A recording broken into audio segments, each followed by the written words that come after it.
Okay, hello everyone, and welcome to today's webinar, which is test timing throughout the year.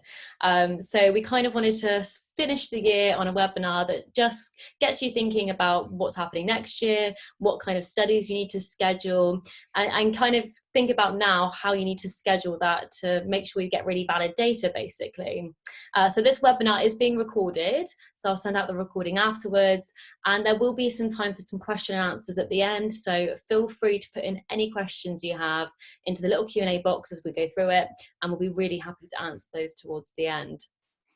So just to go through the agenda, the kind of things we're considering with scheduling studies is things like the holiday seasons, the seasonality of the products, so when it's appropriate to be using them.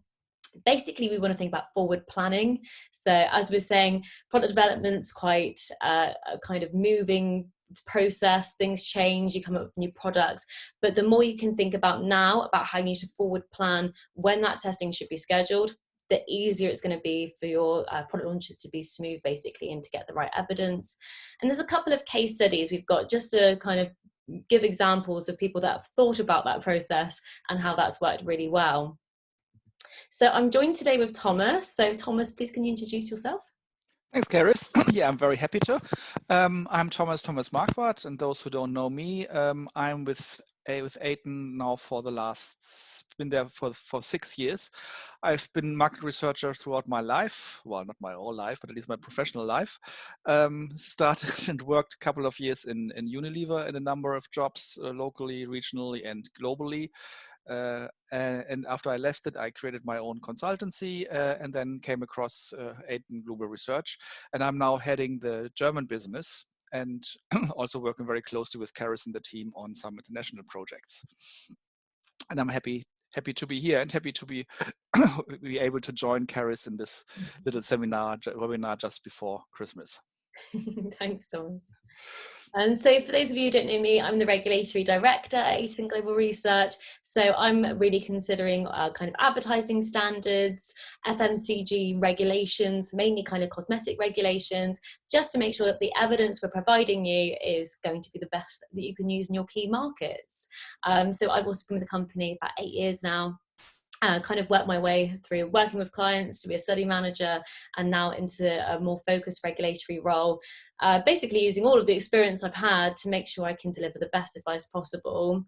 And one of those things is certainly about thinking about how you should schedule your studies to make sure your data is very valid.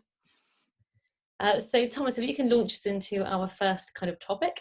Yes, it's about holidays and season, something we're probably all thinking right now, because this is the season and this is the time of the year when we think of holidays and holiday seasons. But we wanted to make you a little bit aware of things that we maybe are not so top of mind, which is actually different cultures and seasons in different cultures, because we are so living in our world, mostly our Western world, that of course we think about Christmas and Easter, not all the time, but at least when it comes close to them. But there are also different cultures who have different other seasons or other peak moments that make it have implications on market research. So there are implications on market research. So over here in Germany, I said actually never ever test or do any product test in just before the last 2 or 3 weeks before Christmas, because people are normally so busy with Glühwein and Christmas markets and Christmas shopping that the last thing they think of is actually trying to test products. And the same would apply for over the Christmas days and just after Christmas, because then people tend to go on Christmas holidays, skiing holidays, and so on. So I always tell my clients, do the last test to be finished in early December and then start in January, and anything between avoid. We had the odd circumstances where the clients insisted on for very good reasons to do it over Christmas, but we not surprisingly we realized that this had created some complications because people forgot it. So never had to send out so many reminders and call people and send emails to bring them back to their computers and, and answer questionnaires like in these. And still actually it was difficult to get all them people together. And Of course, this has implications on the quality of the feedback, because if people are fed up with it and, well, still think about Christmas and are forced to answer a survey, they will not give their full attention to it. So I would expect the results to be slightly less reliable than when people can really fully concentrate on what they are doing. So yes, you can do it. You can do almost anything, but it has implications on it. So coming back to the other cultures, this applies to Christmas and Easter in our Western Christian societies, but there's also Ramadan or Lent in other cultures where people are fasting and also of other behaviors over the day. So I'm not sure actually I would test a food product over Ramadan in an Arabic country, because eating habits will definitely differ. And I'm not sure actually also on how far habits of using a deodorant or a shampoo will be different there. It might be. So it's definitely worth considering and thinking about it and how far people behave differently in certain periods of time. We can also talk about the normal holidays, so summer holidays. And summer holidays are also very country and region specific. So Italy and France more or less lock down in August because they all go on holidays. And the same applies in Scandinavia for directly after midsummer. So after the 21st of June, you won't find anybody in Sweden. And if you find someone, it's probably not the typical Swede. And so again, talking about bias, you will find an odd number of people who stay behind, but they are probably not representative of the population. They are they show different behavior than most of their country peers, and this might well have an impact on how they treat products and how they judge products. So. And the last example I made over here is, which is probably also very far from our European country, is Chinese New Year, where the whole of China is traveling to their families and back home. And also nobody is in their original home to test products. So it's also virtually impossible to test, or if you test, again, you create a bias. So having said this is something to keep in mind, especially if you do an international study. You might well try and phase it across different periods of time to avoid a kind of strange situation in one country or the other. So before you test, think of it, and of course talk to us, because I think in general we are fairly well aware of all these kind of oddities, or we know people in the countries who we can talk to about these oddities. As I said, avoid testing if possible. It is difficult to recruit because people do not want to test. It's difficult to get people to respond because they are busy with other things. And if you get people there, you might create an unwanted bias. So it's our plea to us to keep this in mind and to listen to us if we tell you about it. Absolutely. I think the Chinese New Year example is really good as well, because our distributors actually completely close. So we can't even test there at all. So we've had that Yeah. before. People sort of say, oh, can we send it out anyway? It's like, well, we literally can't get the products out. So these are really good considerations to think. If you know you've got a launch in China next year, you've got want to do some testing there, make sure to avoid Chinese New Year. And again, we can really advise you on the dates there. But on the kind of flip side of the coin, my case study for this is actually about a sun lotion. So when I say about the flip side of the coin, it's really important when we're testing things like sun lotion to also use holidays to your advantage. So usually when we look at things like testing for sun lotions, we often see people wanting to test on a family because they want to get the feedback from the parents, but also from how it works with their kids when they're kind of going in and out of the pool and stuff like that. So actually we really need to schedule it around holidays. So usually, for example, in the UK, we'll be looking for people that are based in the UK, but during the school holidays, so they'll be going abroad. So it's also really important to think about on the flip side as well. So make sure you don't test and get an unwanted bias, but if you need them to be going away during that time, really think about that as well. Lots to think about. But I really want to look at the kind of study design for this and what the results were, so you can get a really good idea of how we can use holidays to our advantage. So this was a kind of regime study. So we had an SPF lotion and also an after sun lotion from a natural kind of organic skincare company. So they really wanted to test it in a warm and hot climate to make sure, obviously, people were going to be exposed to lots of sunshine. As we all know, if you're in the UK, as I am, we have not got reliable enough weather here to be able to say when we can test a sun lotion. So going on holiday can be really, really important. We needed to make sure that the sun lotion was being used on all types of skin types, but also mainly on sensitive skin as well, because that's a really important skin type for them to target. So we had to get a large, substantial number of panelists with that on there. Basically looking for general usage acceptance, so people are really happy to use it, and get an idea of the skin feel when it's being applied, but also after it's been applied as well. So we can look at some of those claims there. It's really important to make sure we have this data. So it's not just about finding out about, how the product performs, but we also need it to be able to substantiate the claims. So I just wanted to kind of bring up some legislation there as well to say how important it is to make sure we have this valid data, that we've scheduled this study properly, because if you haven't got the valid data behind it, you can't make those claims because they're not substantiated. So again, this is a UK study, so the ASA, which is the Advertising Standards Authority over here, so that any sensorial claims which are based on opinion must be substantiated with consumer research data, which is exactly what we conduct and what we've conducted in this instance. So sensorial claims are really about, when I say about skin feel, do you like the feel of this lotion on the skin? That's all subjective, and it's really important that we've got consumers having the feedback on this, and not kind of scientific clinical studies.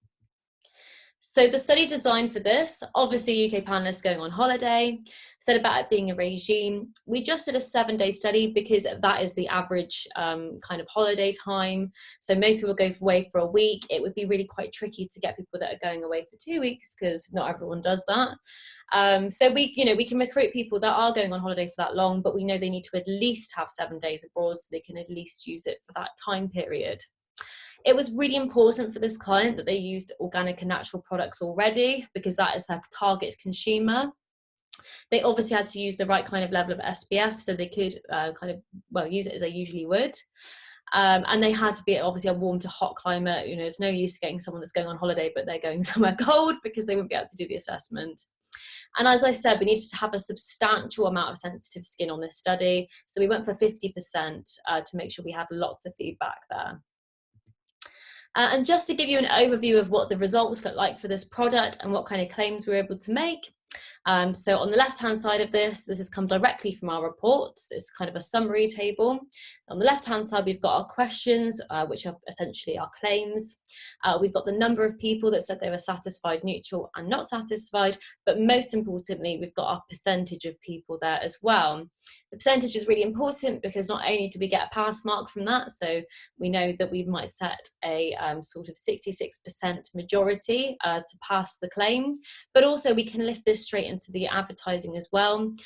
So for example, it might be something like 95% of people agreed that the sun cream was very effective at leaving the skin feeling protected against the drying effects of the sun. So that can go straight into your marketing material, which is fantastic. But what was really important about this sun cream, is that it had to be suitable for use on face and body. So as we know, like sun creams can be quite greasy. I tend to use a different cream for my face and my body. But in this example, we can see that actually the exact same percentage, the exact same amount of people agreed that it worked on their face and on their body. Completely exact, which is really quite unheard of. But it means that we know that this is everyone who thought it was good for their body, thought it was good for their face, and vice versa. Again, we said about it being protected against the drying effects of the sun, so it's really moisturizing, which is a lovely thing for sun cream. And also saying that that helped people feel soothed. So that was the after sun, that really helped them feel soothed after exposure to the sun. Exactly what an after sun should be doing. So it's really important that we got that. But you can see how important it was to have the right kind of locations for the volunteers. If they weren't somewhere hot, there's just no way they could answer these questions and get some real data about it. So back to you, Thomas. Okay, talking about seasonality, the other key issue, of course, is seasonality of products. Carys already an example of the sunscreen, which is certainly a product that you normally tend to use in summer or maybe in winter holidays, but probably not in autumn or March. Another example I had and were tested the other day were bubble baths, which you normally tend to take when it's colder. Unfortunately, the client had to test this in July, which was for me a good example of which is where you couldn't really adapt to the seasonality as it would have been most useful, because it was one of these wonderful hot Julys last year, and was actually thinking about all these women who had to take a bubble bath while it's 30 degrees outside. Well, still they did it, so we got good results. The other example I had over here was lip balm, which you might also take for, especially for the kind of extreme lip balm, it's protection against the sun. And just as a reminder, ideally, you of course should test in this time period, in a time period where it's appropriate. We know it's not always possible, but if you have one of these products, at least try to think of it and try to reflect on it and try to avoid the kind of extremes, like as I said, a bubble bath in July, which is not ideal for the people, and in the end you risk that the results are not as good as they could be, because if it's really about relaxing in a bubble bath after you can come in when it's cold outside, it's not something you can replicate when it's hot outside. So the risk is that people might not experience it as positive as they would in winter time. So you risk the quality, not the quality, but at least the positiveness of your results. So try to keep this in mind. Absolutely. I think that's where there's also a trade-off as well. So sometimes it might be you have a product, for example, it could be like a sun cream, and we know it's winter in the UK or people aren't going on holiday. We can always test it in another country. The only difference is then you're not getting the correct feedback necessarily of your consumer. So there's always sort of trade-offs we can make, but we really need to analyze the situation. As someone said, if it's a bubble bath in July, maybe we can test it somewhere that's really cold at that time of year. Yeah. But it might be people that are, not necessarily going to buy that product. So that, yeah, there's sort of things to consider, but it's not always the best way to do things. The best way is to do it in the right season. But I've got another case study to kind of look at that as well, about seasonality. So it's really similar to the last one, to be honest, about people going on holiday, but it's the flip side of the coin again. So we've got people that are going to a cold climate. So this is for an intensive lip treatment. The idea of this is it has to be used in cold weather. So, people tend to get really chapped lips during the winter. Again, would be no use to do this during the summer, because you're more looking, as Thomas said, maybe a protection about sun in the summer, but not necessarily having really dry chapped lips as a treatment. But this one was really a kind of an extreme study, because we wanted to get people that live in the UK, so that was part of the study, but then also people that were going to take it to its limit and use it during a winter sports holiday, because obviously not only are you looking at cold weather, but kind of cold wind going on your face and things like that. So really to get exactly test it to its limits, basically, and be able to get fantastic claims about it. So we're looking at kind of seasonality there, because of the kind of product being used in the right season, but also, again, there's no point doing it when there's no ski season. I think on this one we had to test it at the end of February, so we were like, quickly, we need to get all of this stuff in, because ski season's going to finish and we're not going to get the claims. So really important to think about all of this. And again, I just wanted to bring up some legislation just to think about how important it is to get the right evidential support. And this is from the EU cosmetics regulation. So before we had the advertising standards, but it's important to bring up, this is also in the cosmetic regulation as well. So one of the criteria from the common criteria for cosmetic claims is making sure that all cosmetic claims have got adequate and verifiable evidence behind them. And again, to be adequate, it needs to be tested in the right season. Otherwise, it's just not going to live up to the standards you need for your evidence. So the protocol for this one, the countries, UK and ski resorts, it didn't really matter where those ski resorts were, because at the end of the day, they're all very cold.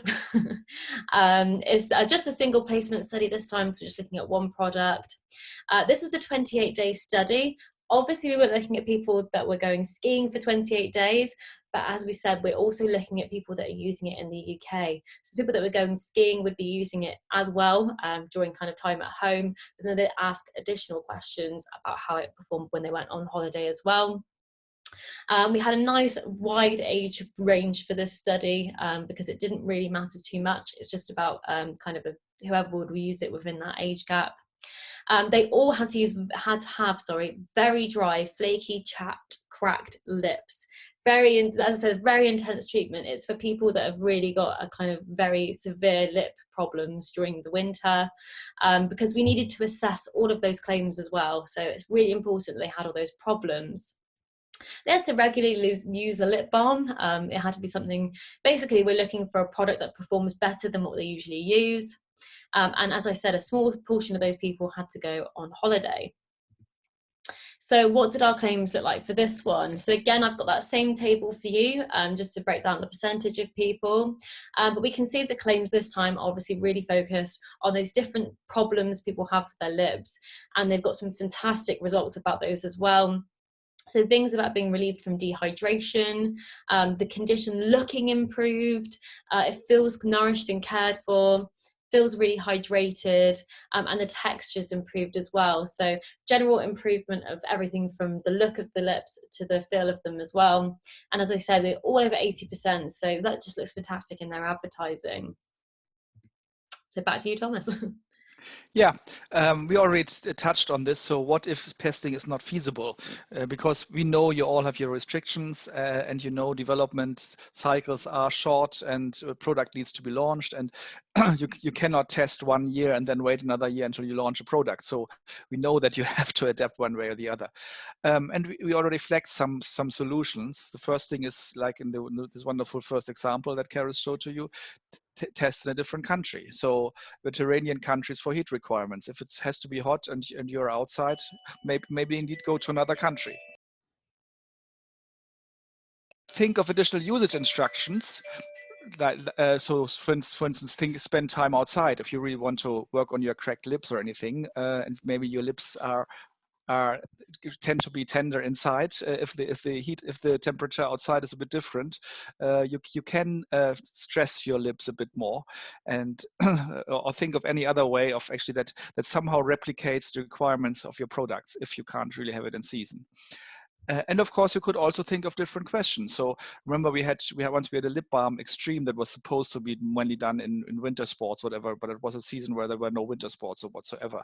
But at least we could phrase questions in, I could imagine it would perform there or something like this, or I would take it along, which already helps us getting it just in a direction if this is something that can work in the end. So,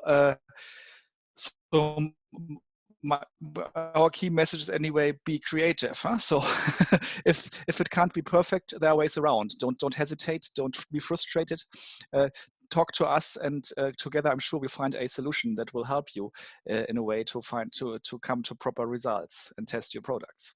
Absolutely. I think we're very good at doing that. I had a really good example recently. We've just had a study for a client, and the product was I think a balm you put on when you run. It's like a friction cream, and it had to be tested during hot weather. So we had every kind of thing against us because A, it's not hot in any of the EU countries right now, and B, a lot of people can't go out and run because they're in a lockdown situation. So we had to select really specific states in the USA that are A, very hot right now, and B, people are allowed to go out and run. But we did it. So I think that's the main thing. You let us know, like you said, what's really important about your product. So that was the important thing. Had to be a hot climate, had to go running, and then we can figure everything else out for you. Yeah. Yeah, and this brings us back to a key point, which is planning. Seasonality is not a surprise. We know there are quite a few things you can't plan, but seasonality is not a surprise. You can plan ahead. So think of seasonality when you set up your R&D and your testing plans, because it needs to be taken into account. It shouldn't come as a surprise. As I said, there's some things that you might not think of at first, like Chinese New Year, if China is out of your current focus. But think of it or talk to us early on so that we can avoid some nasty surprises and work positively. And very clearly, the earlier and clearer you plan, the better we can handle seasonality, and the better the test results will be for you. Absolutely. So just to sum it up, short webinar today, but I think we just before Christmas, we wanted to save you also from too complicated issues. Understanding seasonality is key to create a solid test. So it is a key element that must never be forgotten. Working against seasonality can create unwanted bias. This is something that probably you will not think of at first. You more think of the problems or the difficulties you get with running a test. But the other thing is also, even if we run a test, you risk creating an unwanted bias, which is not giving the results, the solid and the fair results you want and you're expected to get. Beware of different countries and cultures. There are lots of countries and cultures around the world, and they all have the specificities, and you need to understand them and know them to set it up appropriately. Plan in advance to avoid these unwanted impact. And if you have to test in the wrong periods, be creative. And as Carys said, I think we like these kind of challenges, and we also like to be creative and find out something new that can help you. It also takes us out of our routine. Sometimes quite good to have a bit of a challenge to think of. It's also the fun of it. And just to finish up, just a little bit more about ACE and Global Research, if you're not familiar with us. So why should you choose us to help you with all of your season planning? So we're an award-winning research agency. So we've won things like the Family Business Award, International Business Award. We are completely compliant with the GDPR, and we've got an ISO 27001 to be audited on that, essentially.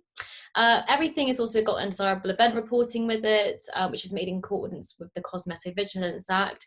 So it's something we haven't really touched on too much today, but obviously it's really important that we're getting your undesirable event reports as well, especially when we're looking at things like seasons, as things like SPF testing can tend to have a higher sensitivity, higher allergy. So we need to get that information for you as well. We've got full product liability insurance in every country we operate.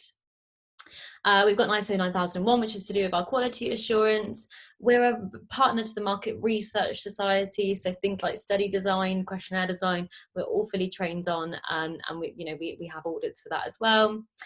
We can give you bespoke regulatory advice. That is what I help with. I kind of brought up some regulations today, and I can really help you think about how, for example, testing in a different country can affect the validity of your results when it comes to regulations. And you also get a designated study manager, which will be the person that you'll tend to challenge when we talk about challenges. That will be your lovely study manager, which gives you one point of contact to make things really easy for you. So I don't know if you've got any questions today, but please do feel free to put them in the Q&A box if you have anything to ask about. If you haven't got anything today, it might be something that you really have to go away and think about, especially when we're kind of bringing up all these considerations that you have to think about. Please always just feel free to email us as well. I'll be recording, as I said, sending out the recording after this webinar. That will have mine and Thomas's contact information on there. So yeah, please feel free to email us if you've got kind of questions that come up out of this webinar or about anything else, really. Yeah, so far no questions coming up.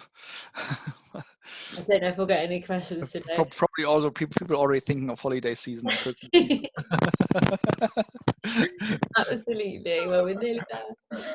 But yeah, no, like I said, it might be not something you're thinking about towards the end of the year now. So I'll probably move on for the end of the webinar. But as I said, please do feel free to reach out. That is what we're here for.